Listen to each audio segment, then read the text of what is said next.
জঙ্গি তকমা দিয়ে জেলখানায় ঢুকালে জেলখানার ইটগুলোকে একটা একটা ছুটিয়ে দিবে মুজিবের ৩২ নাম্বার যদি ভাঙ্গা যায় প্রথম আলোর অফিসকে মাটির সাথে গুড়ায় দিতে হবে। আগামী দিনের বাংলাদেশে যে সরকার ক্ষমতায় আসবেন এটাকে পালন করবেন, এটা বাংলাদেশের 18 কোটি 20 কোটি মানুষ প্রত্যেকের জন্য উপকারী একটা সিদ্ধান্ত। দর্শক, একটা বিরাট সুখবর এবং বাংলাদেশের জন্য এটা একটা চমৎকার আলামত যে শেষ অবধি সরকার জোরালোভাবে চেষ্টা করছে এবং হয়তো করে ফেলবে। ধীরে ধীরে হাঁটি হাঁটি পাপা করে আমাদের স্বপ্নগুলো সত্য হচ্ছে, আমাদের গাছগুলোতে ফুল ফুটছে। আমরা যে নতুন বাংলাদেশ চেয়েছিলাম এগুলো হচ্ছে। বাংলাদেশের 3 দিকে ভারত এবং সেই ভারতের বর্ডার ফোর্সের জন্য অস্ত্র কিনছে বাংলাদেশ পাকিস্তানের কাছ থেকে। they don't like that at all.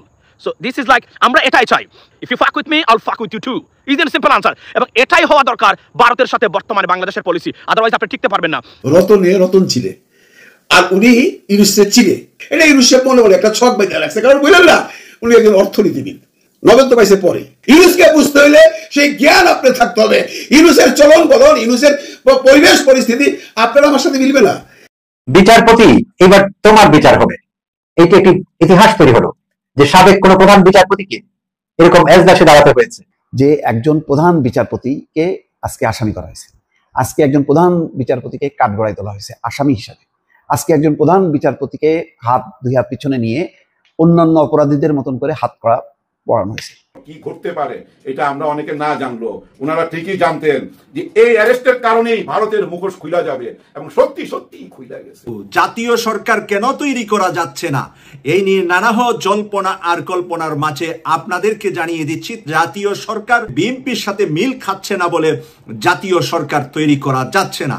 আসসালামু আলাইকুম, নতুন ভিডিও স্বাগতম। প্রিয় দর্শকরা, আজকে আপনাদের জন্য খুবই গুরুত্বপূর্ণ এক ভিডিও নিয়ে এসেছি, যার কিছু অংশ আপনারা ভিডিও শুরুতে দেখেছেন, এবার দেখবেন সম্পূর্ণ ভিডিও ধরে বিস্তারিত।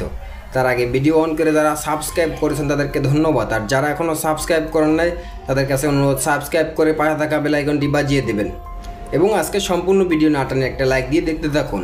কোন একজন আলেমকে জঙ্গি তকমা দিয়ে জেলখানায় ঢুকালে জেলখানার ইটগুলোকে একটা একটা ছুটিয়ে দিবে মুজিবের ৩২ নাম্বার যদি ভাঙ্গা যায় প্রথম আলোর অফিসকে মাটির সাথে গুড়ায় দিতে হবে।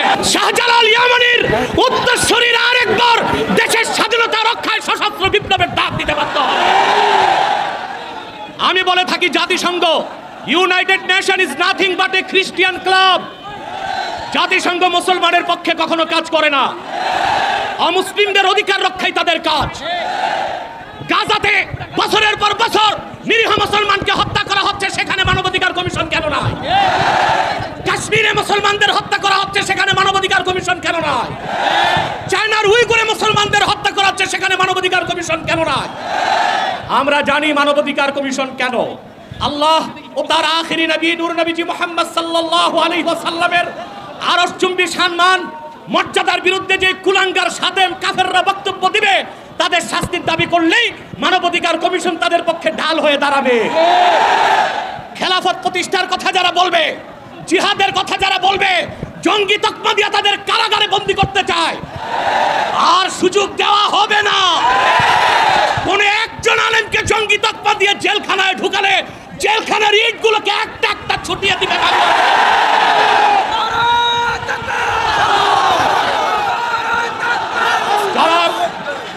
যারা শরিয়া রাষ্ট্র চায়, যারা জিহাদে বিশ্বাসী, তাদেরকেই পশ্চিমারা জঙ্গি বলে। আর যারা বুলেট নয় ব্যালটের পূজারি, ওইসব পীর আর মৌলবীদেরকে পশ্চিমারা মডারেট মুসলিম বলে।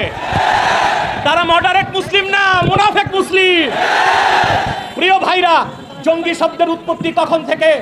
টুইন টাওয়ার হামলার পর থেকে পশ্চিমারা প্র্যাকটিসিং মুসলিমদেরকে প্রশ্নবিদ্ধ করতে, জিহাদের বিরোধিতা করতে জঙ্গি শব্দ আমদানি করেছে। আর পশ্চিমাদের ৫টা গোলাম প্রথম আলো কর্তৃপক্ষ এই জঙ্গি নাটকের পক্ষে তাদের বুদ্ধিভিত্তিক সহযোগিতা করেছে।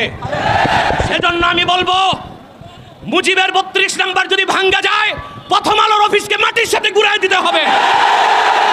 এটাই বাংলাদেশের আলেমদেরকে জঙ্গি তকমা দেবার ন্যারেটিভ তৈরি করে। জঙ্গি, আমি বলি জঙ্গি খারাপ না, জাং থেকে জঙ্গি। জাং মানে যুদ্ধ আর জঙ্গি মানে যোদ্ধা। উত্তরা দিয়াবাড়িতে জঙ্গি বিমান ভূপাতিত হয়েছে, সেটা কি সন্ত্রাসী বিমান? না। যিনি পাইলট ছিলেন তিনিও জঙ্গি, যেহেতু যোদ্ধা।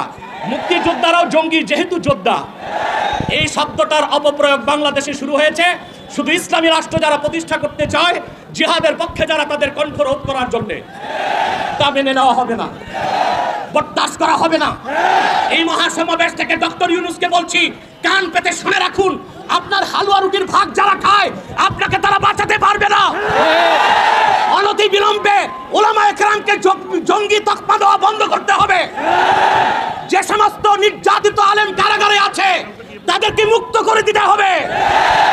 আর জাতিসংঘের বিতর্কিত কমিশন কার্যক্রম বন্ধ করতে হবে, নতুবা আমরা মার্চ টু যমুনা দিতে বাধ্য হব। দর্শক, একটা বিরাট সুখবর এবং বাংলাদেশের জন্য এটা একটা চমৎকার আলামত যে শেষ অবধি সরকার জোরালোভাবে চেষ্টা করছে জাতীয় নির্বাচনের আগে স্থানীয় সরকার নির্বাচনের আয়োজন করতে, এবং হয়তো করে ফেলবে। ধীরে ধীরে হাঁটি হাঁটি পা পা করে আমাদের স্বপ্নগুলো সত্য হচ্ছে, আমাদের গাছগুলোতে ফুল ফুটছে। আমরা যে নতুন বাংলাদেশ চেয়েছিলাম এগুলো হচ্ছে। বিএনপি আমাদের গাছগুলোর গোড়ায় বীজ দেওয়ার চেষ্টা করেছে, কিন্তু পারেনি। পানি দিয়ে আমরা গাছগুলোকে সতেজ করছি। দর্শক, জনগণের প্রত্যাশা পূরণ হচ্ছে। ছাত্র সংসদ নির্বাচন এটা একটা জরুরি দাবি ছিল, যে বিএনপি এতদিন ঠেকিয়ে রাখতে পেরেছে, কিন্তু আর পারছে না। ডাকসু নির্বাচনের তফসিল ঘোষণার ডেট ফাইনাল, এই কয়েক মাসের মধ্যে সব শেষ। নতুন ভিপিজিএস পাবেন, হলের ভিপিজিএস পাবেন। এরপর রাকসু নির্বাচন, এই যে রুয়া নির্বাচন, মানে রাজশাহী বিশ্ববিদ্যালয় অ্যালামনি অ্যাসোসিয়েশন নির্বাচন, জামাতপন্থীদের বিজয় হবে এটা দেখে ঠেকিয়ে দিয়েছিল, কিন্তু পেরেছে, হচ্ছে। কিন্তু এবার এর মানে কিচ্ছু বিএনপি ঠেকাতে পারবে না।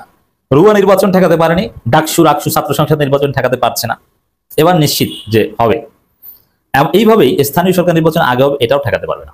সরকার এখন এই বিষয়ে বদ্ধপরিকর, জোরালো চেষ্টা চালিয়ে যাচ্ছে। তো সরকার আগে স্থানীয় সরকার নির্বাচন আয়োজনের চেষ্টা থেকে ফিরে আসেনি, চেষ্টা চালিয়ে যাচ্ছে, এটা আমাদের জন্য একটা মহা সুখবর। দর্শক, রাজনৈতিক দলগুলো একমত হলে স্থানীয় নির্বাচন আগে। আসিফ মাহমুদ, এখন রাজনৈতিক দলগুলো একমত হওয়া বলতে কি বোঝায়? এবার আসেন, ওই যে একই ব্যক্তি দলীয় প্রধান এবং সরকার প্রধান হতে পারবে না, বিএনপির আপত্তি সত্ত্বেও ঐকমত্য কমিশনে ঐকমত্যের ভিত্তিতে সিদ্ধান্ত হয়েছে না, ওরকম যে বিএনপি বাদে সব দল আগে স্থানীয় সরকার নির্বাচন চায়, সব দল। তো বিএনপি একার কথায় কি ঐকমত্য ঠেকে থাকবে? বোঝা যায় যে ঐকমত্যের যে থিওরি এই সরকার নিয়েছে, যে দুই একটা দল বিরোধিতা করলে ঐকমত্য আটকে থাকে না, অধিকাংশ দলের মতামত নিয়ে সরকার একটা সিদ্ধান্তে আসতে পারে, যেটাকে ঐকমত্য বলা হয়। স্থানীয় সরকার নির্বাচনের ক্ষেত্রে সরকার সেটা করতে পারে। আসিফ মাহমুদ আবারও সে ইঙ্গিত দিয়েছেন। তো বিএনপি চমৎকার মারা খাচ্ছে। দেখেন কি হবে আমি একটু বলে দিই। এই যে রাজশাহী বিশ্ববিদ্যালয় অ্যালামনি অ্যাসোসিয়েশন নির্বাচন হবে, সেখানে বিএনপি গোহারা হারবে, জামাত শিবির জিতবে, জামাতপন্থী এই শফিকুল ইসলাম, মাসুদ নুরুল ইসলাম বুলবুল এরা জিতবে। সারা দেশে মেসেজ চলে যাবে যে বিএনপি ধ্বংসা, বিএনপি ভুয়া, বিএনপি কোথাও জিততে পারে না। এরপরে হবে ডাকসু নির্বাচন, এরপরে ডাকসু নির্বাচন, কোথাও বিএনপির জেতার কোনো আলামত নাই। জিতবে কারা? জিতবে শিবির, এনসিবির ছেলেরা, বৈষম্যবিরোধী ছাত্র আন্দোলন বা স্বতন্ত্ররা। আর স্বতন্ত্র জিততে বুঝবেন যে ওটা এক প্রকার শিবির, এটা বিএনপি বলবে, ছাত্রদলাই বলবে। স্বতন্ত্র কেউ জিততে দাঁড়ালে বললো যে ও শিবির। ওরা যত শিবির শিবির জিকির করবে, শিবির তত বেশি জিতবে, কেউ ঠেকাতে পারবে না। সারা দেশে মেসেজ চলে যাবে যে বিএনপির কোনো ভোট নাই, বিএনপি ধ্বংসা। আর ঢাকা বিশ্ববিদ্যালয় যেদিকে যায় সারা বাংলাদেশ সেদিকে যায়। 18 সালে ডাকসু নির্বাচন যদি হাসিনা না দিতেন, হাসিনা পতন হয়তো বা হতো না। এই জন্য কোনো ক্ষমতাসীনরাই ডাকসু নির্বাচন দিতে সাহস করেনি অতীতে, কারণ ডাকসু জাতীয় রাজনীতি ঘুরিয়ে দিতে পারে, ডাকসুর শক্তি অনেক। দর্শক, তো এই যে আলামত গুলো দেখছেন, এগুলো বিএনপি ধ্বংসের আলামত। আমাদের জন্য সুখবর যে না, বাংলাদেশ নতুন বাংলাদেশ হবে, নতুন বন্দোবস্তের রাজনীতি হবে, পুরনো লুটপাটের চাঁদাবাজির বন্দোবস্ত চলছে না। আসামির কাঠগড়ায় সাবেক প্রধান বিচারপতি খায়রুল হকের 40 মিনিট 2 হাত পেছনে নিয়ে পড়ানো হয় হাত পড়া। পুরো 40 মিনিট খায়রুল হক কিভাবে আসলেন, কিভাবে ওই আদালতে অবস্থান করছিলেন, আদালত কক্ষে, এবং তারপরে গেলেন, তার ভেতরে কি কি হলো পুরো বর্ণনা আমি পড়লাম। রাত 8টার সময় তাকে আনা হয়েছে এবং 9টার দিকে তাকে কেরানীগঞ্জ কারাগারে নিয়ে যাওয়া হয়। এই সময়কালে একটা বর্ণনা। তা আমি দুইটা জিনিস দেখলাম। একটা হলো জাতীয়তাবাদী আইনজীবী দলের সদস্যরা ছিলেন, তারা স্লোগান দিয়েছেন, বক্তব্য দিয়েছেন, উচ্ছৃঙ্খলতা করেননি। দিনের বেলায় যদি আনা হতো তাহলে এইটা কন্ট্রোল করা যেত না।